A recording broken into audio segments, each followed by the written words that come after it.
కొలసీయులకు రాసిన పత్రిక 2వ అధ్యాయం 19వ వచనం నుండి 22వ వచనం వరకు.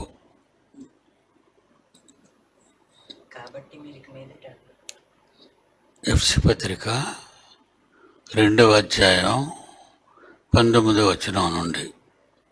కాబట్టి మీరిక మీదట పరజనులు పరదేశులనై ఉండక, మనమట పరజనులం, పరదేశానికి చెందిన వాళ్ళం అంటున్నాడు దేవుడు.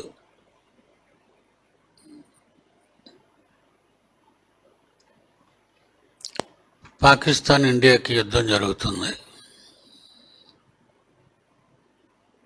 ఇక్కడ పాకిస్తాన్ పేర్లు, ఇక్కడ షాపులు ఎవరు పెట్టుకున్నా, కరాచీ స్టోర్స్, ఇస్లాం వాళ్ళ షాపులు ఉంటాయి.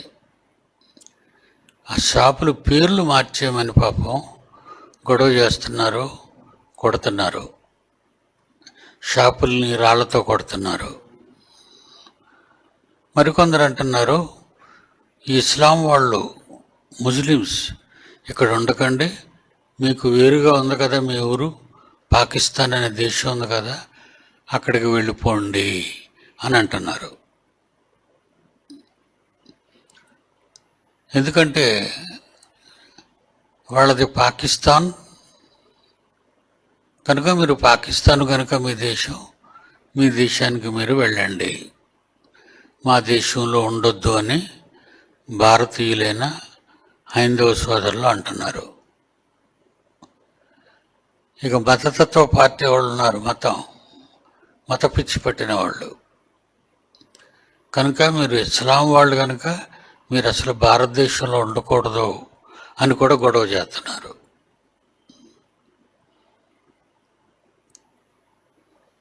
మనల్ని ఏమంటున్నారు, మీరు క్రైస్తవులు కనుక భారతదేశంలో ఉండకూడదు, మీరు విదేశాలకు వెళ్ళిపోండి, అమెరికా వెళ్ళిపోండి, కెనడా వెళ్ళిపోండి, లండన్ వెళ్ళిపోండి అని మన వాళ్ళ మీద థ్రెటనింగ్ చేస్తున్నారు. ఈ మత ఛాందస్యవాద పార్టీలు, బజరంగ దళ్, తర్వాత రకరకాలు ఉన్నాయి. ఇందులో పుట్టగొడుగుల్లో పుట్టుకొచ్చే ఈ మధ్య వీళ్ళందరూ కూడా, క్రైస్తవులు కూడా క్రైస్తవ దేశాలకు వెళ్ళిపోండి, ఇది హిందూ దేశం, వాళ్ళు చెప్పుకుంటున్నారు. అలాగా ఇది హిందూ దేశం, హిందువులు మేము ఉంటాం ఇక్కడ, మీరెవరూ ఉండకూడదు అని మన మీద కూడా గత కాలంలో చాలా గొడవలు చేశారు. అంటే ఏ దేశస్థులు వాళ్ళ దేశంలో ఉంటే బాగుంటుంది, కానీ ఇతర దేశాలకు వెళ్ళి ఉండకండి. ఎప్పటికైనా ఈ ముప్పు ప్రపంచ దేశాల్లోకి రాక తప్పదు. ఈ ముప్పు ప్రపంచ దేశాల్లోకి రాక తప్పదు. ఇక అమెరికాలో ఉన్నవాళ్ళు, ట్రంప్ వచ్చిన తర్వాత అమెరికా ప్రెసిడెంట్గా ట్రంప్ వచ్చిన తర్వాత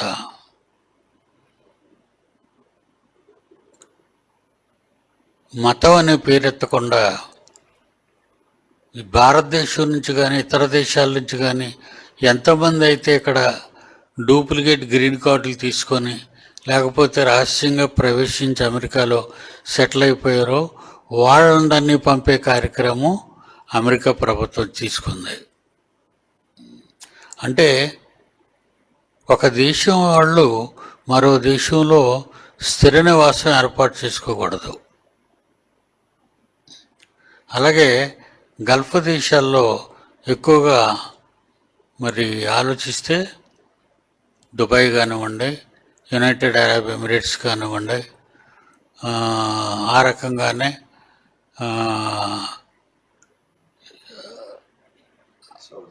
సౌదీ కానివ్వండి, తర్వాత ఇరాన్ కానివ్వండి, ఈ దేశాల వాళ్ళు ఏమంటున్నారంటే ఇతర మతస్థులు మా దేశంలో ఉండకూడదు. దుబాయ్ వ్యాపార కేంద్రంగా ఉంది కనుక ఇప్పటికీ అక్కడ కానీ షార్జాలో కానీ మరి అలైన్లో కానీ ఫుజీరాలో కానీ ఈ ఎమిరేట్స్లో ఎక్కడ కూడా ఎవరు స్థిరంగా ఉండకూడదు.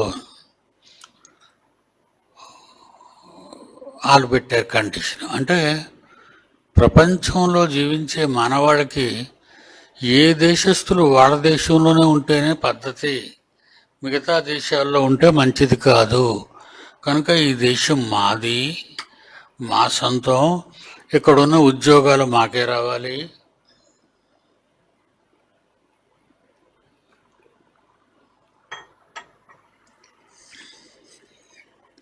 ఇతర దేశస్తులు ఇక్కడ ఉద్యోగాలు చేయటం వల్ల మా స్వదేశంలో మాకు ఉద్యోగాలు లేకుండా పోతున్నాయి అని గొడవలు చేస్తున్నారు. ఇప్పుడు ఇతర దేశస్తులు మా దేశంలో ఉండటం వల్ల మా దేశంలో మాకు రావాల్సిన ఉద్యోగాలు మాకు రాకుండా ఇతర దేశస్తులు వచ్చి ఇక్కడ స్థిరనివాసాలు ఏర్పాటు చేసుకొని ఇక్కడ ఉద్యోగాలు చేస్తూ సంపాదించుకుంటున్నారు అని అమెరికన్స్ వాపోతున్నారు. ఇలా ప్రతి దేశంలోనూ ఈ ప్రజలు ఇక్కడే ఉండాలి, ఈ ప్రజలు ఈ దేశంలోనే ఉండాలి, మరి ఏ దేశంలో ఉండకూడదు అనగానే దేశాల మధ్య తారతమ్యాలు ఏర్పడుతున్నాయి, ప్రాంతాల మధ్య తారతమ్యాలు ఏర్పడుతున్నాయి. ఇక మన దేశానికి వస్తే మన దేశంలో కూడా అంతఃకలహాలు ఎక్కువైపోయాయి. ఎందుకంటే మేము ఈ మతస్థులము, మేము పలానా మతస్థులము, మేము పలానా మతస్థులం అని ఎవరి మతాలకు వాళ్ళు ఆలయాలు కట్టుకుంటూ మందిరాలు నిర్మించుకుంటూ వాళ్ళ యొక్క మతాన్ని డెవలప్ చేయాలని ప్రయత్నం చేస్తున్నారు. కనుక ఇది ఆలోచించండి. ఏ దేశస్తులు ఆ దేశంలో ఉండి సంపాదించుకుని బ్రతకాలే తప్ప ఇతర దేశస్తులు ఆయా దేశాల్లో స్థిర నివాసాలు ఏర్పాటు చేసుకోవటం కొంతకాలం మాత్రమే, ఎక్కువ కాలం వాళ్ళు ఉండలేరు. ఎందుకంటే ఈ రకమైనటువంటి ప్రాంతీయ తత్వాలు, దేశాల మధ్య అరమరికలు ఇలాంటివన్నీ తయారవుతున్నాయి. ఇది యేసుక్రీస్తు కాలంలో కూడా యూదులని, హెబ్రీలని, హెల్లేనీలని, రకరకాల ఎబూసీలని, హిత్తీలని, రకరకాల తెగల వాళ్ళు ఉండేవారు పాత నిబంధన కాలంలో. క్రీస్తు కాలం వచ్చేసరికి యూదులని, గ్రీసు దేశస్తులని, రెండు దేశాల మధ్య అన్ని జనులు వాళ్ళని, మేమేమో ఇశ్రాయేలీలు అని పేరు పెట్టుకున్నారు. వీళ్ళు ఏమనుకున్నారు, ఎలాంటి అయితే తీసుకొచ్చారు, వాళ్ళు ఎలా విడిపోయారంటే మా దేశంలో ఉన్నవాళ్ళు చట్టం కలిగిన వాళ్ళు, అంటే పాత నిబంధన కలిగిన వాళ్ళు. మేము పాత నిబంధన కలిగి ఉన్నాము, క్రొత్త నిబంధన వచ్చింది, మేము క్రొత్త నిబంధన కలిగిన క్రైస్తవులము అని వీళ్ళు చెప్పుకున్నారు. క్రొత్త నిబంధన కలిగిన క్రైస్తవులము అని క్రైస్తవులు చెప్పుకుంటే, యూదులు ఏమని చెప్పుకున్నారు, పాత నిబంధన కలిగిన యూదులం మేము. అందుకే పరజనులు, అన్ని జనులు ఏమన్నారు వాళ్ళు, పరజనులు, వాగ్దాన నిబంధనలు లేని పరజనులు అంటారు. ఎవరు, అన్ని జనుల్ని, అంటే మనల్ని. మీకు వాగ్దానం లేదు, నిబంధనలు లేవు, సహపౌరులు కాక. ఎక్కడ ఎఫ్సి పత్రిక 2వ అధ్యాయం చూడండి. ఎఫ్సి పత్రిక 2వ అధ్యాయం 12వ వచనం. ఎఫ్సి పత్రిక 2వ అధ్యాయం 12వ వచనం ఏమంటున్నారు?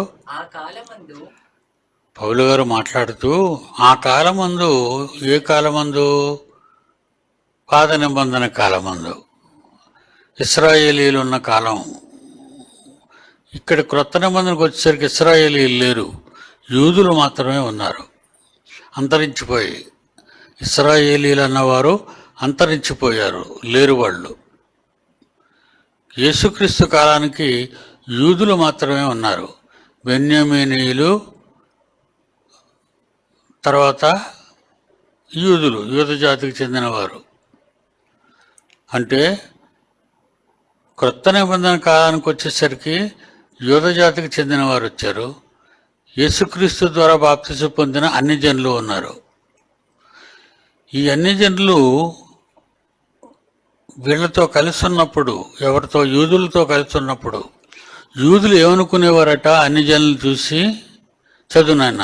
ఆ కాలమందు ఎఫెసీ పత్రిక 2వ అధ్యాయం 2వ అధ్యాయం 12వ 12వ వచనం.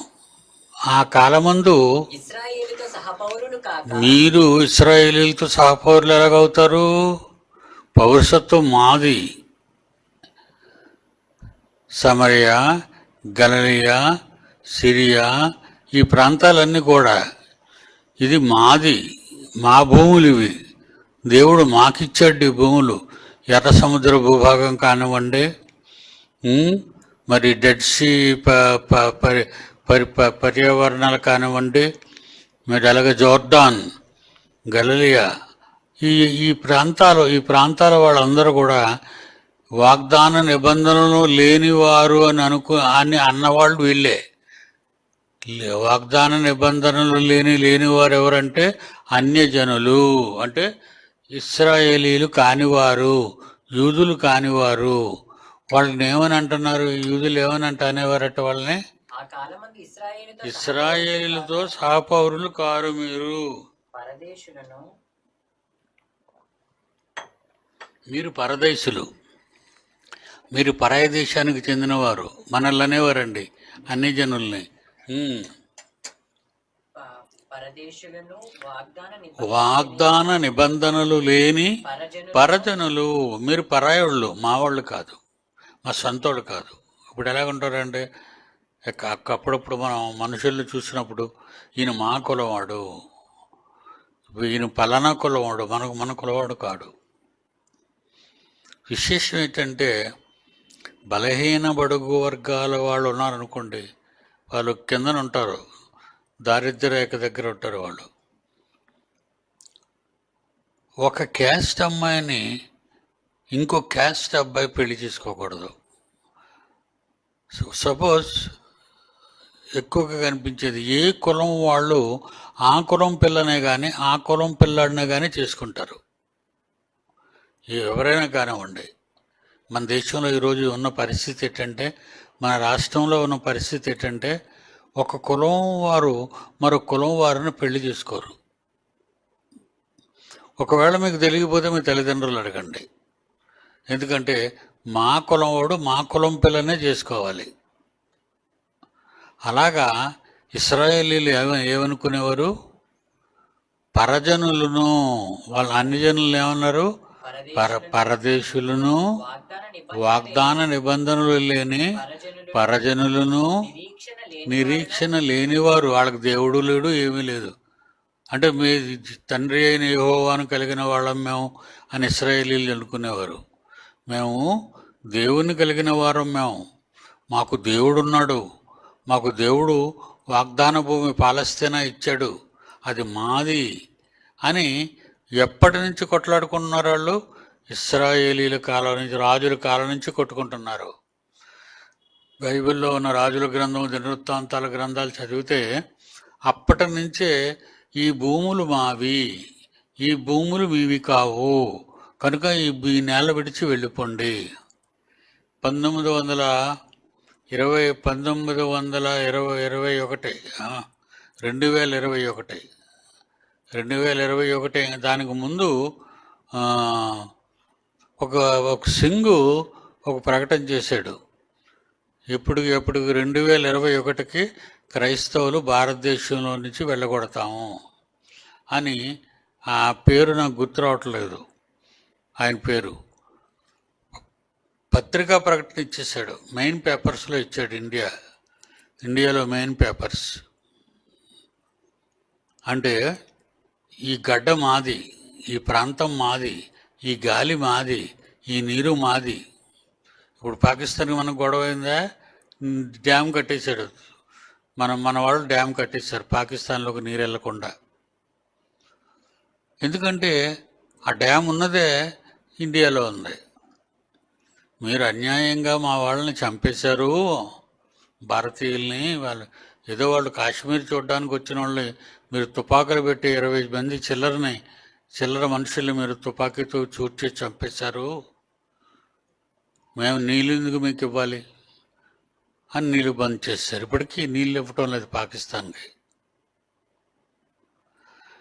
ఇస్రాయేలీలు కూడా ఏమనుకునేవారు, పాలస్తీనా మాది, పాలు తేనెలు ప్రవహించే దేశం, మా తండ్రి అయిన అబ్రహాంకి ఇస్తా అన్నాడు కనుక అది ఆ తర్వాత అది ఇస్సాకు స్వాధీనం అయింది, ఆ తర్వాత అది యాకోబుకు స్వాధీనం అయింది, ఆ తర్వాత అది ఇస్రాయేలీలు 12 గోత్రాల వారు ఆక్రమించుకున్నారు, పాలు తేనెలు ప్రవహించే దేశం. ఇప్పుడున్న ఇజ్రాయేల్ ఆ దేశంలో ఒక చిన్న మొక్కే కానీ దేశం కాదు. ఇస్రాయేల్ దేశాన్ని అంతా కనుక మనం విశాఖపట్నం అంత ఉంటుందేమో. ఇస్రాయేల్ దేశం అంతా కలిపితే మన విశాఖపట్నం అంత ఉంటుంది. ఇదండి ఈయన పేరు రాజేశ్వర్ సింగ్. ఇతను ఏమన్నాడంటే, ఆ న్యూస్ ఏమైనా ఇన్ఫర్మేషన్ కింద ఉందా నాయన? Will finish Christianity and Islam in India by 2021 Rajeshwar Singh. మేము ఉంచాం, క్రైస్తవుల్ని దేశంలో ఉంచాం, ఇస్లాం వారిని దేశంలో ఉంచాము. 2021కే మేము వీళ్ళని తగిలేస్తాం. మరి ఇప్పుడంతా 2025. పాపం తగలలేదు. మరి ఆయన ఉన్నాడో లేదో మనకు తెలీదు, ఆయన ఎక్కడున్నాడో మనకు తెలీదు. అంటే దాన్ని ఏమంటారంటే బలహీనమైన మనస్సాక్షి. వాళ్ళకి బలహీనమైన మనస్సాక్షి. వాళ్ళ గొప్పలు వాళ్ళే చెప్పుకుంటూ వాళ్ళు తగిలేస్తాం, వీళ్ళు తగిలేస్తాం. ఎవరిని తగిలేస్తారు? భారతదేశంలో పుట్టిన ఇస్లాం వాడు అందరూ ఉన్నారు. వాళ్ళు మన ఇండియాలోనే ఉన్నారు, పాకిస్తాన్ వెళ్ళలేదు.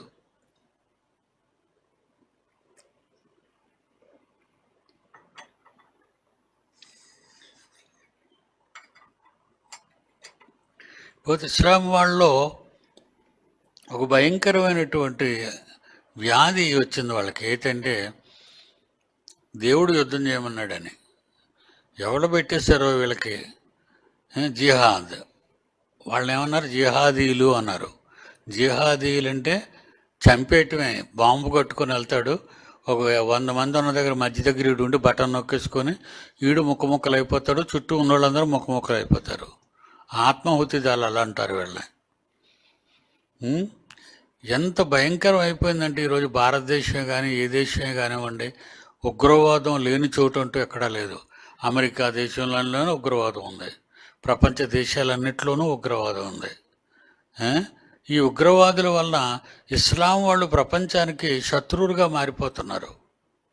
ప్రపంచ దేశాల వాళ్ళు ఎలా చూస్తున్నారంటే, వీళ్ళు ఎక్కడుంటే అక్కడ అల్లర్లు పెడతారు, ఆత్మాహుతి దళాలు అంటారు, దేవుడు యుద్ధం చేయమన్నాడు అంటారు, యుద్ధం పవిత్రమైన యుద్ధం అంటారు. ఇలాంటివన్నీ చెప్పడం వల్ల ఇస్లాం వాళ్ళు ఎక్కువగా ఈ మారణాయుధాలుగా మారిపోతున్నారు వాళ్ళు. ఇలాంటి దారుణమైనటువంటి పరిస్థితులు మన భారతదేశంలో ఉన్నాయి. అలాంటిదే ఆ రోజు యూదుల్లో కూడా ఉంది. యూదులు ఏమన్నారు? యూదులు ఏమంటున్నారు? వాళ్ళని అన్ని జనులు ఏమంటున్నారు?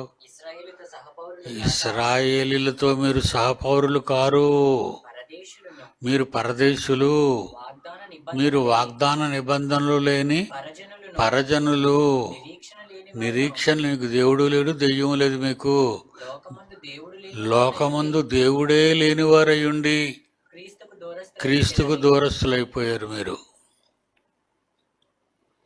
అని క్రైస్తవులైనటువంటి యూదులు అంటున్నారు. క్రైస్తవులు అయ్యారు కదా వాళ్ళు చాలామంది.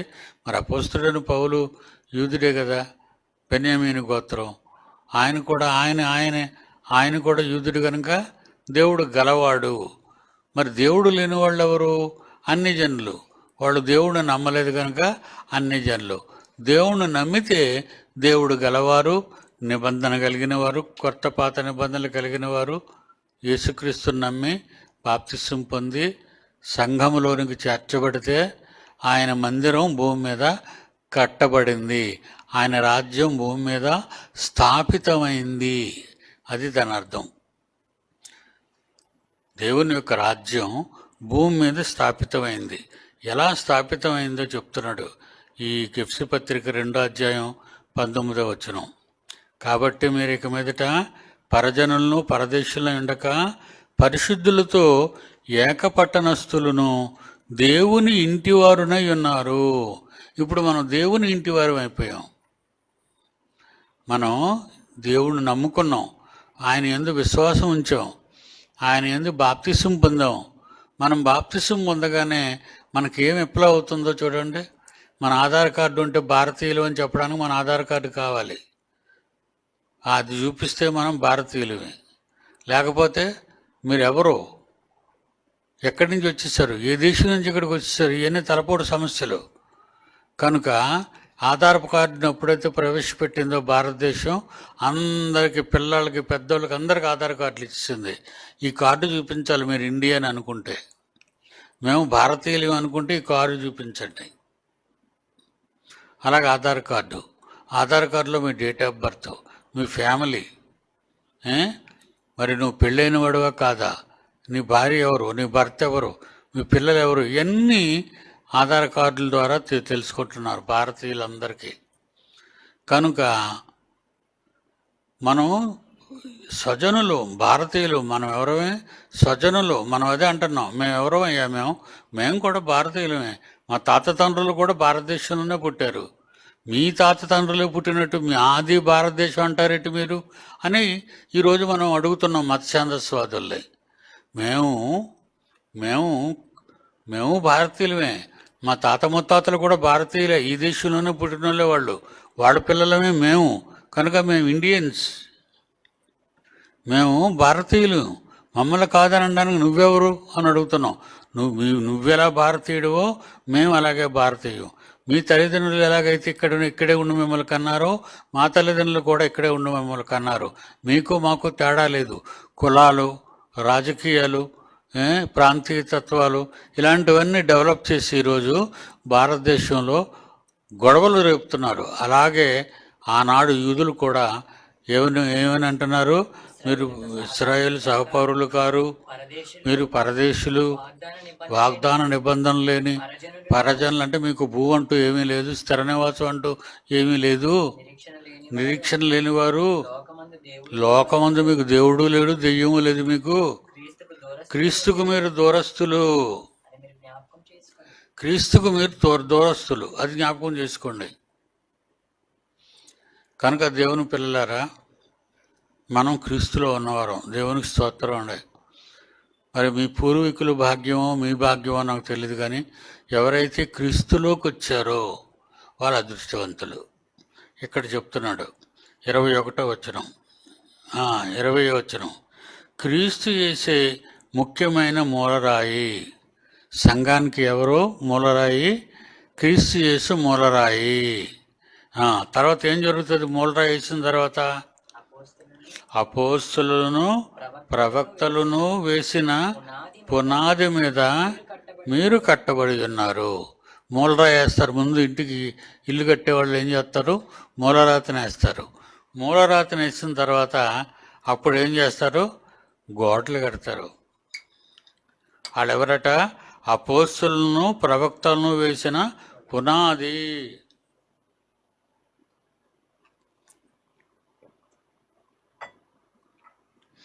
అపోస్తలు ప్రవక్తలు వేసిన పునాది కట్టారు. పునాది మీద ఇప్పుడు ఏం కడతారు? గోడలు. మరి గోడలు ఎవరు? గోడలు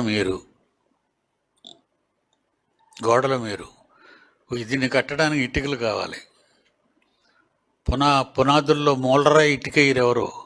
మూలరాయిగా ఇటుక వేయరు, మూలరాయే వేస్తారు. ఒక గ్రానైట్ స్టోను, లేదంటే ఒక పాలరాయో, లేదా మరొక రాయో, మరో వాల్యుబుల్ స్టోన్, గ్రానైట్, ఏదో మొత్తానికి అది వేసి మూలరాయి వేసి ప్రారంభిస్తారు. ఆ తర్వాత దాని మీద రాతి కట్టడం.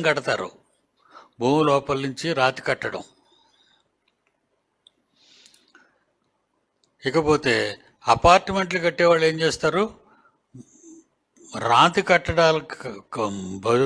కట్టడాలకు ముందు కాలమ్స్ చేస్తారు. కాలమ్స్లో పిక్క, నల్లజనపరాయి, అదే పిక్క అంటారు దాన్ని. ఆ పిక్క వేసి, సిమెంట్ వేసి, ఇసుక వేసి, బాగా పాకం బట్టి ఆ పాకాన్ని ఆ కోలం పునాదుల్లో వేస్తారు. రైట్. అవి ఎంతవరకు వస్తాయి? అవి భూమట్టం వరకు, భూమి మీద వరకు వస్తాయి అవి. భూమి మీదకి వచ్చిన కాడి నుంచి ఏం చేస్తారు? ఇటుకలతో కడతారు. ఇటుకలు. ఒక సంఘంలో, ఇప్పుడు మన సంఘంలో ఒక 500 మంది వచ్చాం. ఈ 500 మంది ఎవరు అనుకుంటున్నారు? 500 ఇటుకలు. మనం ఎవరమే? 500 ఇటుకలు ఉన్నారు ఇప్పుడు ఇక్కడ. ఈ ఇటుక పేర్చి ఒక్కొక్కటి పేర్చి ఎలాగైతే ఇల్లు పైకి కడతారో ఆకాశం అంతా, అలాగే ఇప్పుడు మనం సంఘం అనగానే ఈ 4 అంతస్తులు 5 అంతస్తులు కాదు. సంఘం అనగానే అవి దేవుని సంఘము కూడుకున్న స్థలం. ఇది దేవుని సంఘముగా మనం కూడుకున్న స్థలం. ఇది సంఘం కాదు, బిల్డింగ్ సంఘం కాదు. అది బిల్డింగ్. అది ఎగ్జాంపుల్. అపొస్తలుడైన పౌలు ఎగ్జాంపుల్ ఇంటిని తీసుకున్నాడు. ఇంటిలో మూలరాయి ఎవరు? యేసుక్రీస్తు. తర్వాత ఎవరు?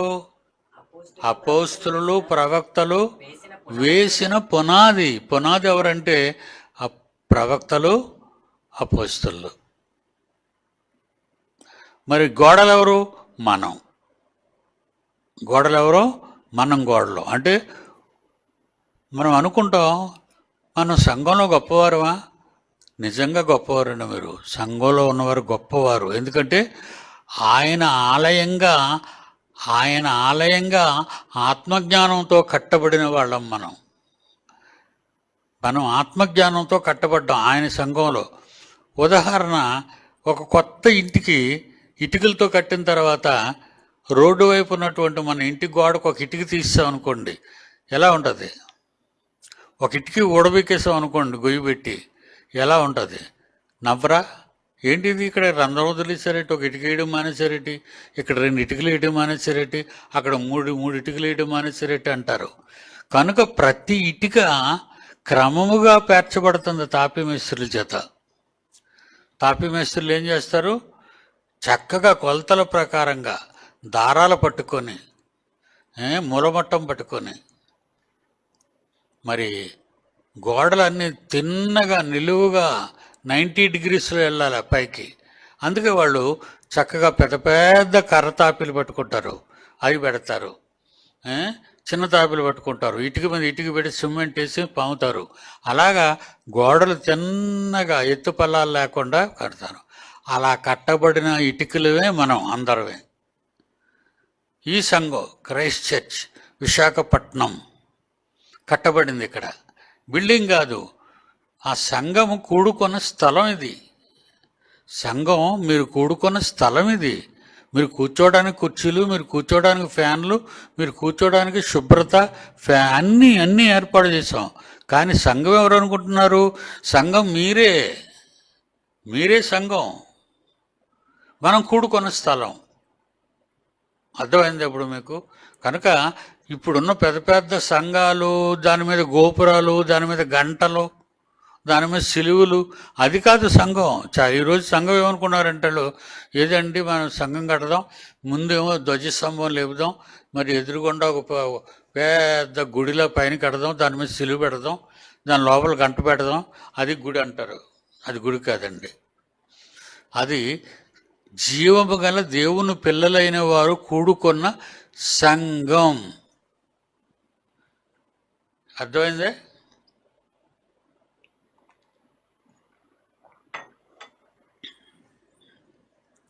చదువుదాం. 20. క్రీస్తు యేసే ముఖ్యమైన మూలరాయి అయి ఉండగా అపోస్తలులను ప్రవక్తలు వేసిన పునాది మీద మీరు కట్టబడి ఉన్నారు. మనం కట్టబడి ఉన్నాము. ప్రతి కట్టడము ఆయనలో చక్కగా అమర్చబడి ప్రభువునందు పరిశుద్ధమైన దేవాలయం ఒకటకు వృద్ధి పొందుచున్నది. క్రీస్తునందు, ఆయన యందు చక్కగా, ఎవరి యందు? దేవుని యందు చక్కగా కట్టబడిన వారము. క్రీస్తు యేసు మూలరాయిగా, అపోస్తలు ప్రవక్తలు వేసిన పునాది మీద మీరు ఇటుకలుగా కట్టబడి ఉన్నారు అంటాడు. చూడండి ఎంత చక్కగా చెప్పాడు. 21వ వచనం, ప్రతి కట్టడమును ఆయనలో చక్కగా అమర్చబడి ప్రభువునందు పరిశుద్ధమైన దేవాలయం ఒకటకు వృద్ధి పొందుచున్నది. ఎప్పుడు వృద్ధి పొందుతుంది? ఇదిగో మీరు వస్తున్నారు, కూర్చుంటున్నారు, పాఠాలు నేర్చుకుంటున్నారు, వెళుతున్నారు. మళ్ళా మీటింగ్ మళ్ళీ ఎప్పుడైతే అప్పుడు వస్తున్నారు, వాక్యం నేర్చుకుంటున్నారు, మళ్ళీ వెళ్తున్నారు. మరి మీకు ఫుడ్ ఎలా ఉండాలి? రోజుకి తింటుండాలి. మనం ఆరోగ్యంగా ఉండాలంటే, మనం యాక్టివ్గా కదలాలి, మెదలాలి, మాట్లాడాలి అంటే మనం భోంచేయాలి కదా, మంచి పోషకాహారాన్ని తీసుకోవాలి కదా. మరి మనకు పోషకాహారం ఏంటి? దేవుని వాక్యము చెప్పగా మనందరము వినటమే మన పోషకాహారం. జీవాహారము నేనే అన్నాడు ఆయన. దేవుని వాక్యమే మనకి జీవాహారం. ఈ ఆహారం మీకు ప్రతి వారం పెడతారా? ఆదివారం పెడతారు. అర్థమైందా? మరి ఇంకా ఆదివారం అయిపోయి శనివారం మధ్యాహ్నం నుంచి శనివారం సాయంత్రం రాత్రి 8 గంటల వరకు, ఆదివారం ఉదయం మరి 10 గంటల నుండి 12 గంటల వరకు, మళ్ళీ ఆదివారం సాయంకాలం 6 గంటల నుంచి మళ్ళీ 8 గంటల వరకు, మళ్ళీ ఎప్పుడు మళ్ళీ కూడుకుంటాం. మళ్ళీ లక్షవారం సాయంకాలం 6 గంటల నుంచి మళ్ళీ 8 గంటల వరకు, ఆ తర్వాత శుక్రవారం 6 గంటల నుండి 7 గంటల వరకు యూత్ మెంబర్స్. అంటే ఎందుకు వస్తున్నారు? జీవాహారం. మీకు వాక్యం వినటానికి వస్తున్నారు. మీరు కూర్చున్నప్పుడల్లా చూడండి, వాక్యమే ప్రకటించబడుతుంది. ఈ వాక్యాన్ని మీరు జీవాహారం, దీన్ని మీరు తిన్నారు అనుకోండి, మీరు జీవం కలిగి ఉంటారు. అందుకే ఎలాగా 21వ వచనంలో, ప్రతి కట్టడమును ఆయనలో చక్కగా అమర్చబడి దేవునిలో ప్రభువునందు యేసుక్రీస్తునందు పరిశుద్ధమైన దేవాలయం ఒకటకు వృద్ధి పొందుతున్నది. ఆయనలో మీరు కూడా ఆత్మమూలముగా దేవునికి నివాస స్థలమై ఉండుటకు కట్టబడి ఉన్నారు. ఇప్పుడు మనం అంతా దేవుని నివాస స్థలంగా ఉన్నామట. ఇక్కడ మళ్ళా మనం వెళ్ళిపోతామా? మన ఇల్లుకి వెళ్ళిపోతాం. మళ్ళా మనం దేవుని నివాస స్థలంగా ఉండాలంటే మళ్ళా మనం అందరం ఇక్కడికి చేరుకొని పాడుతాం, ఆయన గురించి, ఆయన మాటలు వింటాం, ఆయన వాక్యాన్ని చదువుకుంటాం, ఎంతో జ్ఞానాన్ని నేర్చుకుంటాం. మనసెంతో ఫలవంతంగా ఉంటుంది, ఆరోగ్యంగా ఉంటుంది, మనసెంతో ఆనందంగా, నెమ్మదిగా, పీస్ఫుల్గా మనం ఉండగలుగుతున్నామంటే దేవుని వాక్యాన్ని వినటమే మనకి జీవాహారం అయింది. ఓకేనా? కనుక మీరు ఎందుకు వస్తున్నారు? దేవుని వాక్యాన్ని నేర్చుకోవటానికి.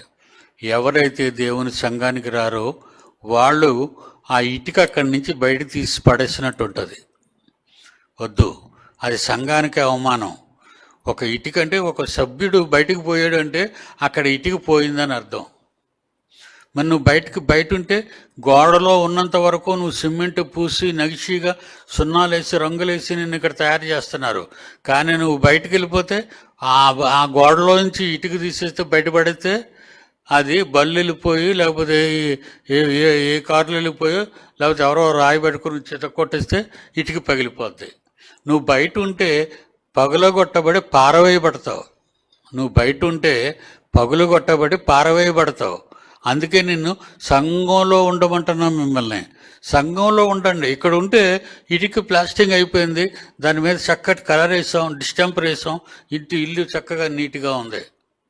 కన్నాలు లేవు, ఎక్కడ మనకు గోడల కన్నాలు లేవు. ఎక్కడ కిటికీ పెట్టుకున్నాం అక్కడ కిటికీ పెట్టుకున్నాం, ఎక్కడ గోడ కట్టాలో అక్కడ గోడ కట్టాం. అలాగే దేవుని సంఘము కట్టబడిన వారు మీరెప్పుడు ఇందులో నుంచి బయటికి జంప్ అవ్వకుండా జాగ్రత్తగా వినాలి. ఇందులో నుంచి బయటికి వెళ్ళిపోకండి, ఇందులోనే ఉండండి, నేర్చుకోండి వాక్యాన్ని. నాకు మాటమాటికి బయట పనులు ఉన్నాయి, ఊరు మీద పనులు ఉన్నాయి, అలా అక్కడ పనులు ఉన్నాయి, మా చుట్టాల ఇంటికి వెళ్ళాలి, వాళ్ళ ఇంటికి వెళ్ళాలి. ఈ కారణాలన్నీ నీకు రైటు. నేను నిజంగా చెప్తున్నానండి, ఈవేళ యేసుక్రీస్తు కంటే ఎక్కువగా మీరు మీ తల్లిని కానీ, మీ తండ్రిని కానీ, మీ అక్కల్ని కానీ, మీ చెల్లెల్ని, అన్నదమ్ముల్ని కానీ ప్రేమిస్తే ఆయన ప్రేమకు పాత్రులు కారు. మర్చిపోకండి. ఎప్పుడు దేవుడు పని పక్కన పెట్టి నీ పని నువ్వు చేస్తున్నావంటే దేవుడు అన్నాడు, అమ్మ నువ్వు వెళ్ళి చూసుకో నీ పనులు, నన్ను పక్కన పడే అన్నాడా దేవుడు? నిన్ను అనలేదే.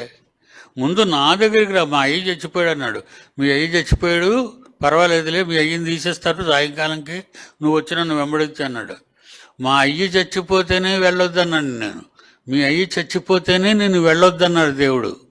మొన్న వెళ్తావా? మా వాళ్ళు ఈ మధ్యన పెద్ద లీవ్ లెటర్లు రాస్తున్నారండి నాకు.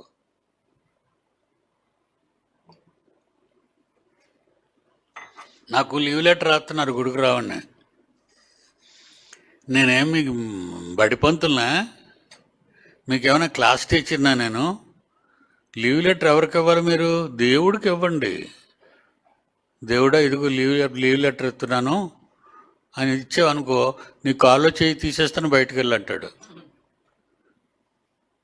మన పిల్లలు చిన్నప్పుడు అల్లరి చేసి డాడీ నేను వస్తాను అన్నాడు అనుకో, వద్దురా బాబు పిల్లలు ఎత్తుకెళ్ళిపోతున్నారని చెప్తాం వాళ్ళతోనే. అలాగే యేసుక్రీస్తు దగ్గరికి వచ్చాడు, నేను వెంబడించేస్తాం ప్రభు అని. ఒరే బాబు నువ్వు వెంబడిస్తావు, కానీ నువ్వు ఒక కండిషన్ ఇట్టావు, మాకు లీవ్ అప్లై చేసావు, మా బాబు చచ్చిపోయాడు, పాతేసి వస్తాను. అప్పుడు ఆయన ఏమన్నాడు, నువ్వు వెళ్ళకపోతే పాతిస్తున్న వాళ్ళు అక్కడ ఎప్పుడు రెడీగా ఉంటారు, వాళ్ళు పాతేస్తారులే, నువ్వు వచ్చి నన్ను వెంబడించాను అంటే. చావుకే వెళ్ళొద్దన్నాడంటే పెళ్ళికి వెళ్తారా? పోయేగలవా? నీకు పెళ్ళికి వెళ్ళడానికి పోయేగలవా? లేకపోతే చుట్టాల ఇంటికి వెళ్తావా? అంత మంచి చుట్టాలు వాళ్ళు. నీకు ఏదైనా రోగం వచ్చి మంచం పట్టావు అనుకో, నీ దగ్గర వాసన వచ్చేది అనుకో, ఎవరు నీ దగ్గర రారు, అందరూ చుట్టాలే. కన్నవాళ్ళు కానీ పెళ్ళాడిన వాళ్ళు కానీ ఎవరికెవరు తోడుకారు, ఎవరి కాలు ఒంటరిగా వెళ్ళిపోవాలి. నేను మా ఆయన వీడని జంట అండని అన్నాం అనుకో, జంటని జెండా చేసి ఎరగొట్టేస్తాడు. జాగ్రత్తగా ఉండండి. నాకు భర్త గొప్ప, నాకు భార్య గొప్ప, నాకు పిల్లలు గొప్ప, నాకు తమ్ముడు గొప్ప, మాకు చెల్లెళ్ళు గొప్ప, మాకు అక్కలు గొప్ప. ఈ గొప్పలన్నీ వదిలేయండి. దేవుడే మీకు నెంబర్ 1 స్థానంలో ఉండాలి. మీ ప్రేమ దేవునికి ఇవ్వాలి. మొట్టమొదట మీ ప్రేమ దేవుడు, నీ తండ్రి అయిన యెహోవాను పూర్ణ హృదయముతోనూ పూర్ణ ఆత్మతోనూ పూజింపవలెను. నెంబర్ 1 ధర్మశాస్త్రములో ప్రధానమైనది, ఖచ్చితమైనటువంటి ఆజ్ఞ ఏదనగా నీ దేవుడైన యెహోవాను నువ్వు హృదయపూర్వకంగా ప్రేమించాలి. ఓకేనా? God bless you.